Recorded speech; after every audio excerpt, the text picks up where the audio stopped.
嗨，我是于哥。在古希腊神话里，克洛诺斯这个狠心的神会把自己的孩子吞掉，避免他们威胁自己。搁在微观世界里，病儒们却走上了另一条路，他们居然学会了护娃，避免自家后代白白送死。科学家把这个新现象起名为反克洛诺斯效应。故事的主角是一些叫做噬菌体的病毒，它们专门感染菌虫。通常来说，一旦一只细菌被噬菌体感染，它就会关闭大门，不再允许第二个同类病毒进来，这叫超感染排斥。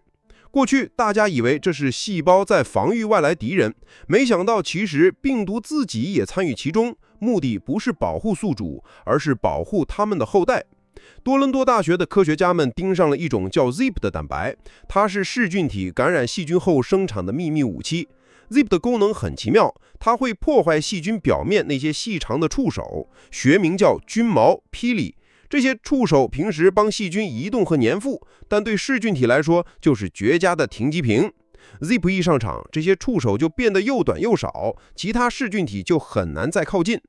本来看似只是单纯的减少竞争，可研究员 Veronique Taylor 一直觉得哪里不对劲儿。直到有一天，他去数感染后培养液里的病毒数量，结果惊掉下巴。正常情况下，1毫升液体里有100万个新病毒，如果病毒缺了 ZIP 蛋白，数量直接缩水到区区500个。这说明问题不只是别的病毒进不来，而是 ZIP 帮助病毒后代远离已经感染过的细胞。因为如果子代病毒又去撞上自家人，一颗已经感染过的细菌，那就会被细菌的免疫系统识破，彻底浪费掉。ZIP 的作用就是把子代病毒劝走，让他们去找新的还没被感染的宿主。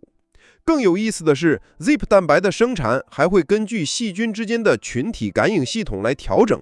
也就是说，病毒居然劫持了细菌的通讯工具，来判断自己该不该启动这套反克洛诺斯保护机制。这种现象不仅存在于噬菌体，在人类病毒如 HIV 和豆苗病毒中也见过类似策略。研究团队还在多种攻击沙门氏菌和李斯特菌的病毒里发现了这种系统，说明它是一种普遍的进化智慧。简单来说，病毒并非一味自生，它们有时会为后代留出活路，这就是反克洛诺斯效应。科学家们认为，这些微生物的生存肆虐其实是我们复杂免疫系统的进化雏形。谢谢点赞地念，我们下期见。